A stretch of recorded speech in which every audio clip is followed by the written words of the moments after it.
Hello friends, welcome back to PYQ academy. Friends, हम लोग CTET का जो हाल ही में एग्ज़ाम हुआ है ऑनलाइन, उसके पेपर को एनालिसिस कर रहे हैं। इससे पहले भी हमने CDP के प्रश्नों को सॉल्व करा दिया है। तो आज का जो पेपर है ये 18 जनवरी का पेपर है, 18 जनवरी 2023 का पेपर है। और आज का जो पेपर होगा ये हिंदी पेडागोजी के आज के क्वेश्चन को हम लोग सॉल्व करेंगे। फ्रेंड्स, हिंदी से सीटेट में पूरे 30 प्रश्न आते हैं। 15 प्रश्न जो होते हैं वो गद्यांश पद्यांश से पूछे जाते हैं और बाकी के 15 प्रश्न जो होते हैं ये हिंदी पेडागोजी से पूछे जाते हैं। तो आज का जो पेपर का एनालिसिस हम लोग करेंगे, हिंदी पेडागोजी के पूरे 15 प्रश्नों को सॉल्व करेंगे। फ्रेंड्स, इससे पहले हमने CDP के क्वेश्चन को भी सॉल्व करा दिया। ये पेपर 1 का हिंदी पेडागोजी का क्वेश्चन है। इसके बाद हम हिंदी के पेपर 2 के हिंदी पेडागोजी के भी प्रश्न को सॉल्व कराएंगे। इससे पहले भी हमने सीटेट के ऑनलाइन एग्जाम के क्वेश्चन को सॉल्व कराया है, CDP के कुछ प्रश्नों को सॉल्व करा दिया है। तो फ्रेंड्स, अगर देखना चाहते हैं तो हमारे चैनल पर जाके उसे देख सकते हैं। तो चलिए फ्रेंड्स, ज़्यादा देर न करते हुए हम लोग अपने क्वेश्चन पे आते हैं। आज का पहला क्वेश्चन है, वाइगोस्की के मत के अनुसार भाषा क्या है। तो वाइगोस्की के अनुसार भाषा क्या है? ऑप्शन है, एक चुनौतीपूर्ण उपकरण है, एक सांस्कृतिक उपकरण है, अर्थहीन उपकरण है या फिर आनंददायी उपकरण है। तो फ्रेंड्स, यहाँ जो राइट आंसर होगा वो ऑप्शन नंबर 2 होगा।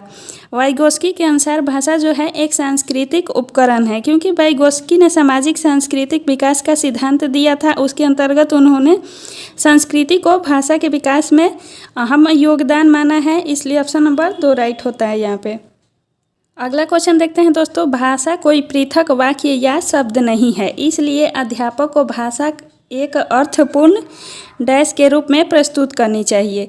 यहाँ कह रहा है कि भाषा कोई पृथक वाक्य या शब्द नहीं है। भाषा कोई अलग पृथक अर्थ होता है, अलग वाक्य या शब्द नहीं है, इसलिए अध्यापक को भाषा को अर्थपूर्ण डैश के रूप में प्रस्तुत करनी चाहिए। तो अध्यापक को भाषा को किस रूप में प्रस्तुत करना चाहिए? ऑप्शंस है, विमर्श के रूप में, स्कीमा के रूप में, पांडुलिपि के रूप में या फिर उपकरण के रूप में। तो यहाँ जो राइट ऑप्शन होगा फ्रेंड्स वो ऑप्शन नंबर 1 होगा। अध्यापक को विमर्श के रूप में भाषा को प्रस्तुत करनी चाहिए। विमर्श यानी विचार विमर्श, जब विद्यार्थी एक दूसरे से बातचीत के द्वारा बातचीत करेंगे तो भाषा को अच्छी तरह से समझेंगे और एक दूसरे की भाषा को समझेंगे और उसके साथ ही भाषा पर उनकी पकड़ मजबूत होगी। इसलिए अध्यापक को विमर्श के रूप में भाषा को प्रस्तुत करनी चाहिए। ऑप्शन नंबर 1 राइट है यहाँ पे। अगला क्वेश्चन देखते हैं। 2.5 वर्ष का एक बालक अपनी माता को एक पुस्तक पढ़ते हुए देखता है। वह भी पुस्तक के पृष्ठ पलटता है और पुस्तक को उलटता पुलटता है और मुद्रित भाषा को पढ़ने का प्रयत्न करता है। इस बच्चे को किस श्रेणी में रखेंगे? प्रारंभिक डैश। तो एक बच्चा है, 2.5 वर्ष का बच्चा है दोस्तों। उसकी माता पुस्तक पढ़ रही है और उसकी बालक जो है अपनी माँ को पुस्तक पढ़ते हुए देखता है और उसके साथ ही वह भी पुस्तक के पन्नों को पलट रहा है, उलटता पलटता है उसे और मुद्रित भाषा को पढ़ने का, यानी कि भाषा को, उसमें लिखित भाषा को पढ़ने का प्रयास कर रहा है। तो बालक किस श्रेणी में आएगा? ऑप्शन है प्रारंभिक डैश। तो प्रारंभिक पाठक के रूप में, प्रारंभिक लेखक के रूप में, प्रारंभिक वक्ता के रूप में या फिर प्रारंभिक अवलोकनकर्ता के रूप में। तो यहाँ राइट ऑप्शन जो है वो ऑप्शन नंबर 1 है। बच्चा जो है, 2.5 साल का बच्चा जो है वो पुस्तक के पृष्ठों को उलटता पुलटता है और उसे समझने की कोशिश कर रहा है कि क्या लिखा हुआ है। तो यहाँ बच्चा जो है वो प्रारंभिक पाठक के रूप में आएगा। फ्रेंड्स, आप सभी को हमारे ये एनालिसिस पसंद आ रहे होंगे तो हमारे चैनल को शेयर एंड सब्सक्राइब भी कीजिएगा। अगला क्वेश्चन है, स्वनिम जागरूकता किसका ज्ञान है? स्वनिम जो है वह किसका ज्ञान है? भाषा का, संगीत का, शब्द का या फिर ध्वनि का? तो यहाँ जो राइट ऑप्शन है वो ऑप्शन नंबर 4 है। स्वनिम ध्वनि जागरूकता का ज्ञान है, इसलिए ऑप्शन नंबर 4 राइट है। अगला क्वेश्चन देखते हैं। एक बालक को यह समझ है कि किसी कागज़ पर मुद्रित यानी कि लिखित सामग्री अर्थपूर्ण शब्दों को प्रस्तुत करती है और ये शब्द बोली जाने वाली भाषा से संबंधित है। उसमें किसका विकास हो चुका है? एक बालक जो यह समझ रहा है कि कागज़ पर जो मुद्रित यानी कि छपी हुई सामग्री है वह अर्थपूर्ण शब्दों को प्रस्तुत कर रही है। तो ये शब्द जो हैं बोली जाने वाली भाषा से संबंधित है, वो यह भी समझ रहा है। तो बालक में किसका विकास हो चुका है? ऑप्शन है मुद्रित लिखित सामग्री की जागरूकता का, पृष्ठों की जागरूकता का, अर्थ की जागरूकता का या फिर स्वनिम जागरूकता का। तो फ्रेंड्स, यहाँ जो राइट ऑप्शन है ऑप्शन नंबर 1 राइट है। यहाँ पर मुद्रित लिखित सामग्री की जागरूकता का विकास बच्चा में हो चुका है। अगला क्वेश्चन देखते हैं। अगला क्वेश्चन है, जब पाठकों से अपेक्षा की जाती है कि वे किसी पाठ्य सामग्री के प्रत्यक्ष या निष्कर्ष वाले अर्थ से आगे जाएं, यह किस पर आधारित होगा? ऑप्शन है पाठ्य सामग्री की पुनः प्राप्ति व समझ पर, मूल्यांकन और प्रतिबिंबन गहन चिंतन पर, अपने शब्दों में कहना और सारांशीकरण करना पर, बारीकी और सरसरी तौर पर पठन पर। तो फ्रेंड्स, यहाँ जो राइट ऑप्शन है वो ऑप्शन नंबर 2 है, मूल्यांकन और प्रतिबिंबन गहन चिंतन पर आधारित है। यहाँ जब पाठकों से अपेक्षा की जाएगी कि किसी पाठ्य सामग्री के प्रत्यक्ष या निष्कर्ष वाले अर्थ से आगे जाएं, तो वह मूल्यांकन और प्रतिबिंबन गहन यानी कि गहन चिंतन पर आधारित होगा। इसलिए ऑप्शन नंबर 2 राइट है। अगला क्वेश्चन देखते हैं, भाषा अधिगम में चुनौतीपूर्ण अवधि वह आयु है। तो भाषा अधिगम में चुनौतीपूर्ण अवधि जो है वह किस आयु की है? ऑप्शन है जब बच्चे अकादमिक भाषा सीखना शुरू करते हैं, दूसरा है जब बच्चे भाषा सीखने के लिए सर्वाधिक रूप से ग्रहणशील हैं, तीसरा है जब बच्चे भाषा सीखना रोक देते हैं, या फिर चौथा है जब बच्चे भाषा सीखना शुरू करते हैं। तो फ्रेंड्स, यहाँ पूछ रहा है कि भाषा अधिगम में चुनौतीपूर्ण अवधि कौन सी है? तो भाषा अधिगम के लिए जो चुनौतीपूर्ण अवधि है वह ऑप्शन नंबर 2 है, जब बच्चे भाषा सीखने के लिए सर्वाधिक रूप से ग्रहणशील होते हैं। तो इस अवधि को हम चुनौतीपूर्ण अवधि के रूप में आयु काल माना जाता है बालकों का। इसलिए ऑप्शन नंबर 2 राइट है यहाँ पे।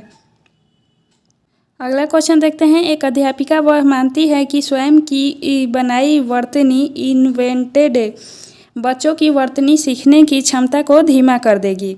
अध्यापिका है जो वह मानती है कि स्वयं की बनाई गई जो वर्तनी होती है यानी कि इन्वेंटेड बच्चों की वर्तनी सीखने की क्षमता को धीमी कर देगी। तो ऑप्शन कौन सा राइट है? ऑप्शन है आप अध्यापिका के इस विचार से सहमत हैं, आप अध्यापिका के इस विचार से असहमत हैं, स्वयं की बनाई गई वर्तनी का भाषा अधिगम से कोई संबंध नहीं है, या फिर चौथा है रचनावादी उपागम के अनुसार बच्चे नई नई वर्तनियों की खोज कर सकते हैं।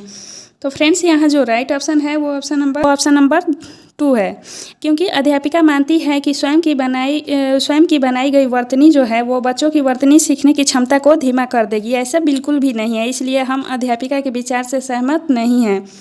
ये जब अपनी बनाई गई वर्तनी सीखेंगे तो उसमें नई नई रचनावादी उपागम के अनुसार विकास होगा, उनमें नई नई वर्तनियों की खोज करने का विकास विकसित होगा।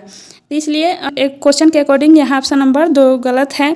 अध्यापिका के बात से हम लोग सहमत नहीं होंगे, क्योंकि अध्यापिका कह रही है कि वर्तनी जो बच्चे बना रहे हैं वो स्वयं द्वारा सीखने की क्षमता को धीमा कर देगी। ये बिल्कुल गलत कथन है।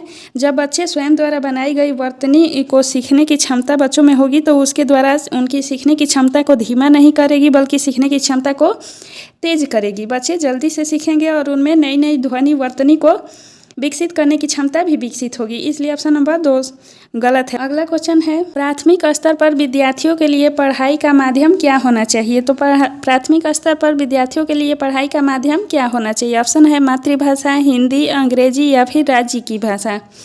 तो यहाँ जो राइट ऑप्शन है वो ऑप्शन नंबर 1 है। प्राथमिक स्तर पर विद्यार्थियों की पढ़ाई का माध्यम जो है वो मातृभाषा में होनी चाहिए। बच्चे अपनी मातृभाषा में पढ़ाई को प्रारंभ करते हैं। प्रारंभिक स्तर के बच्चे मातृभाषा में पढ़ाई गई पाठों को बहुत अच्छी तरह से सीखते हैं, क्योंकि उनमें उनकी समझ और पकड़ मजबूत होती है। इसलिए ऑप्शन नंबर 1 राइट है।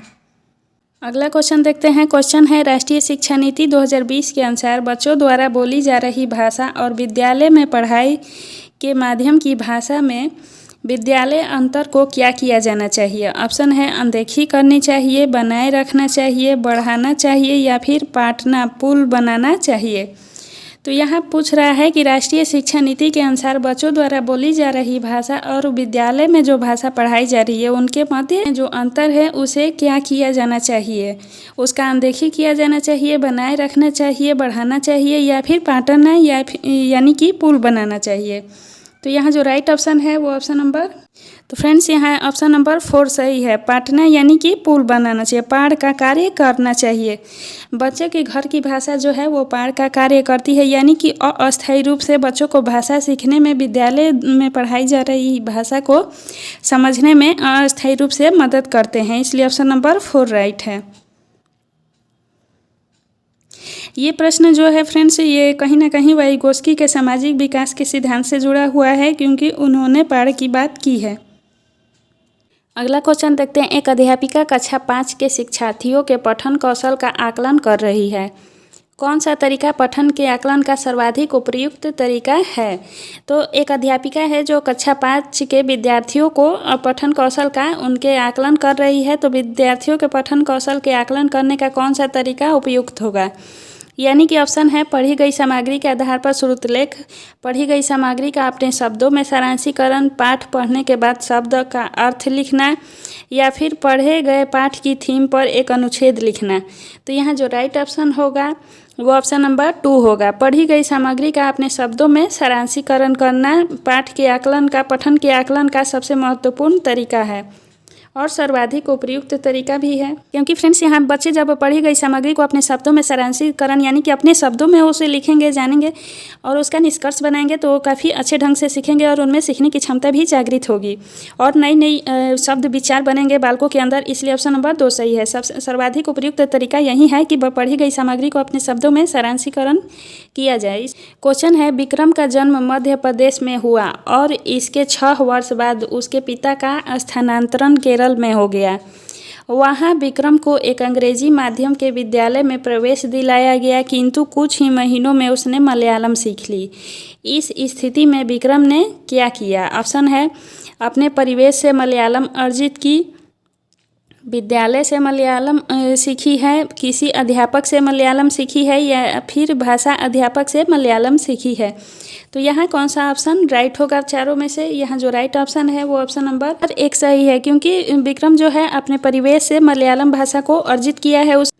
अगला क्वेश्चन देखते हैं। भाषा की पाठ्य पुस्तकों में चित्रों से शिक्षार्थियों को क्या लाभ मिलता है? तो यहाँ पूछ रहा है कि भाषा की पाठ्य पुस्तक में यानी कि किताबों में जो चित्र बने होते हैं उसे शिक्षार्थियों को, विद्यार्थियों को क्या लाभ प्राप्त होता है? तो इसके ऑप्शंस है फ्रेंड, बिना पढ़े शिक्षार्थी दे रखा है कि शिक्षार्थी बिना पढ़े पूरी पाठ्य सामग्री को समझ लेते हैं, सहपाठियों की मदद से पढ़ते और सीखते हैं, पाठ्य सामग्री में आए विचारों और घटनाओं को भांपते और अनुमान लगा सकते हैं, या फिर बिना किसी मदद के अपने आप पढ़ते और सीखते हैं। तो यहाँ भाषा की पाठ्य पुस्तक में चित्रों से विद्यार्थियों को क्या लाभ प्राप्त होता है? तो यहाँ जो राइट ऑप्शन है वो ऑप्शन नंबर 3 है। भाषा की पाठ्य पुस्तकों में दिए गए चित्रों से विद्यार्थियों को उसमें विचारों और घटनाओं को भांपने की क्षमता विकसित होती है और अनुमान लगा लेते हैं कि आखिर चित्र क्या कह रहा है। चित्रों को समझने की क्षमता उनमें विकसित होती है, उसके माध्यम से भी वह विचारों, घटनाओं और वस्तुओं को समझ लेते हैं, अनुमान लगा लेते हैं कि आखिर यह चित्र कहना क्या चाहता है। इसलिए यह चित्र जो है विद्यार्थियों को समझने में लाभप्रद होते हैं, बहुत ही सहायक सिद्ध होते हैं। ऑप्शन नंबर 3 यहाँ पर राइट है। अगला क्वेश्चन देखते हैं। अगला क्वेश्चन है, अध्यापिका कक्षा 4 में संज्ञा पढ़ाना चाहती है, कौन सी विधि सर्वाधिक उपयुक्त है? एक अध्यापिका है जो कक्षा 4 में संज्ञा पढ़ाना चाहती है, तो उसके लिए कौन सी विधि सर्वाधिक उपयुक्त होगी? ऑप्शन है संज्ञा की परिभाषा और प्रकार बताना, दूसरा है पढ़ी जा रही पाठ्य सामग्री में व्यक्ति, स्थान और वस्तु के नामों को रेखांकित करना और उसके बाद संज्ञा की व्याख्या करना, तीसरा है संज्ञा की व्याख्या करना, इसके बाद विद्यार्थियों से उसके उदाहरण पूछना, या फिर चौथा ऑप्शन है संज्ञा शब्दों पर आधारित कार्य पत्रक पूरा करने के लिए कहना। तो यहाँ जो राइट ऑप्शन है वो ऑप्शन, तो फ्रेंड्स यहाँ जो राइट ऑप्शन है वो ऑप्शन नंबर 2 है। अध्यापिका कक्षा 4 में संज्ञा पढ़ाना चाहती है तो उसके लिए पढ़ी जा रही पाठ्य सामग्री में व्यक्ति, स्थान और वस्तु के नामों को रेखांकित करना और उसके बाद संज्ञा की व्याख्या करना चाहिए, जिससे विद्यार्थी सरल और आसानी से सीख सकते हैं। पहले उसका उदाहरण दे, यानी कि व्यक्ति और स्थान और वस्तु नामक सरल चीज़ों को रेखांकित करके विद्यार्थियों को समझाए, उसके बाद उसकी व्याख्या देकर संज्ञा को समझाए। इसलिए ऑप्शन नंबर 2 राइट है यहाँ पर। अगला क्वेश्चन देखते हैं। एक अध्यापिका अनुच्छेद लेखन के लिए प्रक्रिया आधारित उपागम का अनुसरण कर रही है। एक अध्यापिका है जो कि अनुच्छेद लिखने के लिए प्रक्रिया आधारित उपागम का अनुसरण कर रही है। तो विद्यार्थियों यानी कि शिक्षार्थियों में लेखन कौशल विकसित करने का सही तरीका क्या है? तो अध्यापिका जो है अनुच्छेद लिखने के लिए प्रक्रिया आधारित उपागम का अनुसरण कर रही है, तो शिक्षार्थियों के लेखन कौशल को विकसित करने का सही तरीका क्या हो सकता है? ऑप्शन नीचे दे रखा है। ऑप्शन 1 है कि विद्यार्थियों को अनुच्छेद लेखन के बारे में पढ़ने के लिए कहना, दूसरा है टॉपिक से संबंधित मस्तिष्क में आ रहे बिंदुओं को नोट करने के लिए कहना, तीसरा है विषय से जुड़े मुख्य बिंदुओं की अपेक्षा व्याकरणिक गलतियों पर ध्यान देने के लिए कहना, या फिर चौथा है कि सर्च इंजन का प्रयोग करते हुए कुछ विचार बिंदु पकड़ने के लिए कहना। तो फ्रेंड्स यहाँ जो राइट ऑप्शन है वो ऑप्शन नंबर 2 है। टॉपिक से संबंधित मस्तिष्क में आ रहे बिंदुओं को नोट करने के लिए विद्यार्थियों को कहें, जिसे लेखन कौशल को विकसित किया जा सकता है शिक्षार्थियों में। तो ऑप्शन नंबर 2 यहाँ पर राइट है। टॉपिक से संबंधित मस्तिष्क में आ रहे बिंदुओं को विद्यार्थी नोट करेंगे तो उनके मस्तिष्क में जो भी विचार उत्पन्न होंगे उसे वह लिखते जाएंगे और उसके द्वारा अध्यापिका जो है प्रक्रिया आधारित उपागम का अनुसरण करके विद्यार्थियों में लेखन कौशल को विकसित कर सकती है। इसलिए ऑप्शन नंबर 2 राइट है यहाँ पे। तो फ्रेंड्स यहाँ हमने हिंदी पेडागोजी से जुड़े हुए पूरे 15 प्रश्नों को सॉल्व करा दिया है। अगले वीडियो में हम लोग पेपर 2 के हिंदी पेडागोजी के प्रश्नों को सॉल्व करेंगे। तो फ्रेंड्स अगर आप सभी को हमारे ये एक्सप्लेनेशन पसंद आए होंगे तो हमारे चैनल को लाइक शेयर एंड सब्सक्राइब जरूर कीजिए। मिलते हैं नेक्स्ट वीडियो में नेक्स्ट टॉपिक के साथ। तब तक के लिए धन्यवाद।